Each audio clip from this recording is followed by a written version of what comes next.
안녕하세요, 여러분. 매일 밥을 먹는 식탁. 혹시 유심히 보신 적 있나요?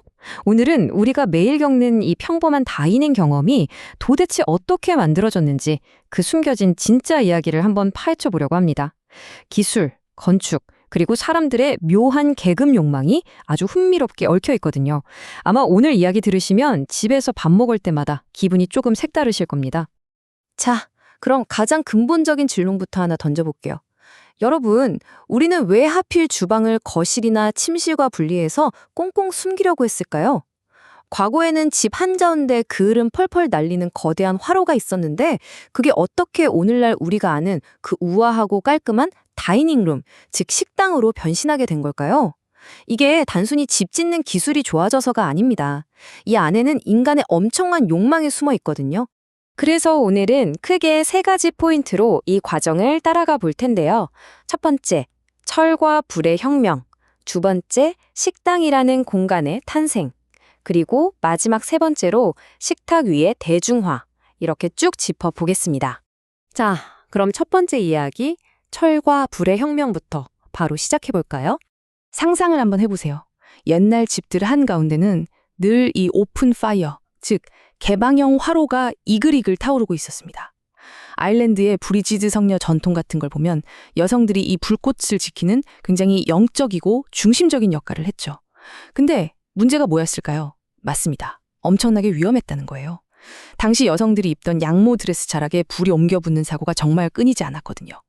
그래서 이 펄펄 끓는 통제 안 되는 불을 단단하고 무거운 철제 상자 안에 쏙 가두어 버린 거. 이게 바로 현대식 오븐의 시작이자 우리 주거 역사를 바꾼 진짜 혁명이었습니다. 이 위험천만한 불을 통제해온 과정도 꽤 재밌습니다. 1660년에 런던 대화재가 났었잖아요. 그 이후로 규제가 빡빡해지면서 굴뚝이 엄청 좁아지고 집 구조를 피하느라 막 귀괴하게 꺾이게 됐어요.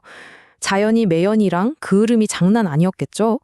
그러다가 1740년대에 벤저민 프랭클린이 나무는 적게 쓰면서 연기도 덜 나는 프랭클린 난로를 딱 발명해냅니다.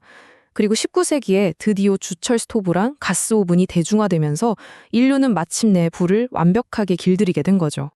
이렇게 불을 길들이게 되면서 자연스럽게 두 번째 이야기로 넘어갑니다. 바로 다이닝룸, 식당의 탄생입니다. 불이 얌전하게 오븐 안으로 들어가니까 집 구조 자체가 완전히 뒤바뀌기 시작합니다. 드디어 주방이 독립을 하게 된 건데요. 옛날에는 집안에서 요리 한 번 하면 집 전체가 찜질방이 따로 없었거든요. 그래서 열기도 피하고 불날 걱정도 덜 겸 집 밖에 따로 별채처럼 여름 부엌을 짓기 시작했습니다. 이게 진짜 중요한 모멘텀이에요. 땀 뻘뻘 흘리며 밥을 짓는 노동의 공간하고 완성된 음식을 우아하게 즐기는 향유의 공간이 마침내 물리적으로 딱 끊어지게 된 거죠.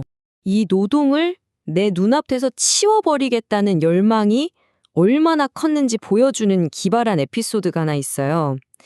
1743년 프랑스의 루이 15세 이야기인데요. 이 왕이 자기 별궁에 날아다니는 식탁이라는 걸 설치합니다. 밥 먹을 때 종을 땡 울리면 어떻게 되냐? 아래층 주방에서 하인들이 다 차려놓은 식탁이 도르래를 타고 위층 식당 바닥을 뚫고 스르륵 올라오는 거예요. 대박이죠? 밥하는 냄새에 하인들이 땀 흘리는 모습, 이런 노동의 흔적을 시야에서 아주 완벽하게 지워버린 겁니다. 그러니까 여기서 우리가 주목해야 할 게 이겁니다. 밥 먹은 곳을 굳이 요리하는 곳과 분리한 건 단순히 냄새나서 싫어, 더워 이런 실용적인 이유만은 아니었어요. 사회학자 피에르 부르디에가 남긴 유명한 말처럼 그 공간 자체가 내가 이런 사람이야 라고 보여주는 아주 강렬한 심리적 무대였던 겁니다. 다시 말해 다이닝룸은 단순히 밥을 먹는 방이 아니라 나의 지위와 정체성을 뽐내는 일종의 럭셔리한 전용 극장이었던 셈이죠. 자, 이제 식당이라는 공간이 생겼으니 식탁 위를 채워야겠죠. 세 번째 이야기, 식탁의 대중화입니다. 근사한 다이닝룸을 지어놨는데 식탁 위가 텅 비어있으면 폼이 안 나잖아요. 특히 새롭게 돈을 번 중산층들은 귀족들처럼 보이고 싶어서 안달이 났거든요. 이때 유럽을 휩쓴 최고의 과시용 아이템이 바로 동양에서 온 도자기와 예쁜 유리잔이었습니다.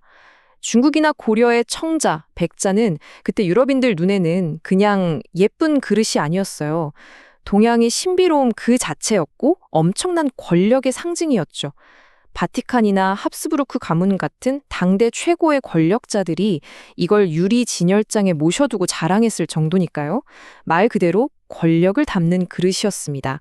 이 도자기가 대중화되는 흐름이 또 기가 막힙니다. 처음엔 아시아에서 수입만 하던 초고가 사치품이었잖아요.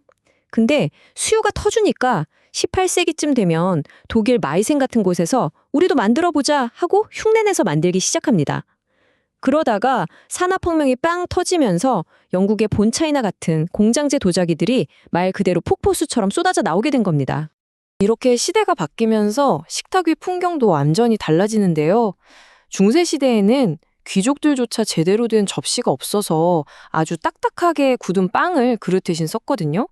설탕이나 향신료는 보석처럼 귀해서 열쇠로 잠가두고 먹었고요. 그런데 19세기 중산층 식탁을 보세요. 빵 그릇 대신에 공장에서 찍어낸 뽀얀 본차이나 접시가 올라오고 대량으로 수입된 정제 설탕을 차에 듬뿍듬뿍 타서 마십니다.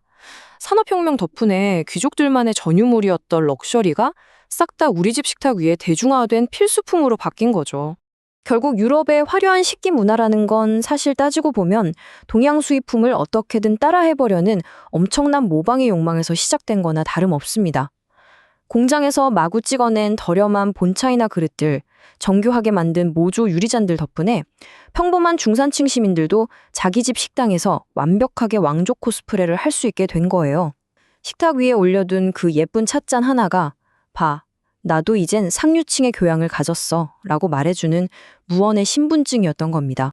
자, 이제 상류층처럼 살아본다는 건 마트에만 가면 살 수 있는 접근 가능한 환상이 되었습니다. 예전 같으면 꿈도 못 꿨을 설탕, 차, 커피, 도자기 같은 것들이 립톤이나 네슬레 같은 친숙한 브랜드들을 만나면서 너무나도 일상적인 물건이 되어버렸죠. 이 회사들은 단순히 찻잎이나 커피를 판 게 아니에요. 아주 영리하게도 상류층의 문화, 그 달콤한 계급의 환상을 예쁜 패키지에 포장해서 대중에게 팔았던 겁니다. 오늘 이야기 어떠셨나요? 마지막으로 여러분의 머릿속을 맴돌 아주 흥미로운 질문 하나를 던지며 마무리할까 합니다. 우리는 지난 수백 년 동안 거실 한가운데 있던 그 불을 밖으로 쫓아내고 냄새나고 힘든 노동의 공간인 주방을 어떻게든 다이닝룸과 격리시키려고 애를 썼습니다. 그게 부유함의 상징이었으니까요. 그런데 참 이상하죠?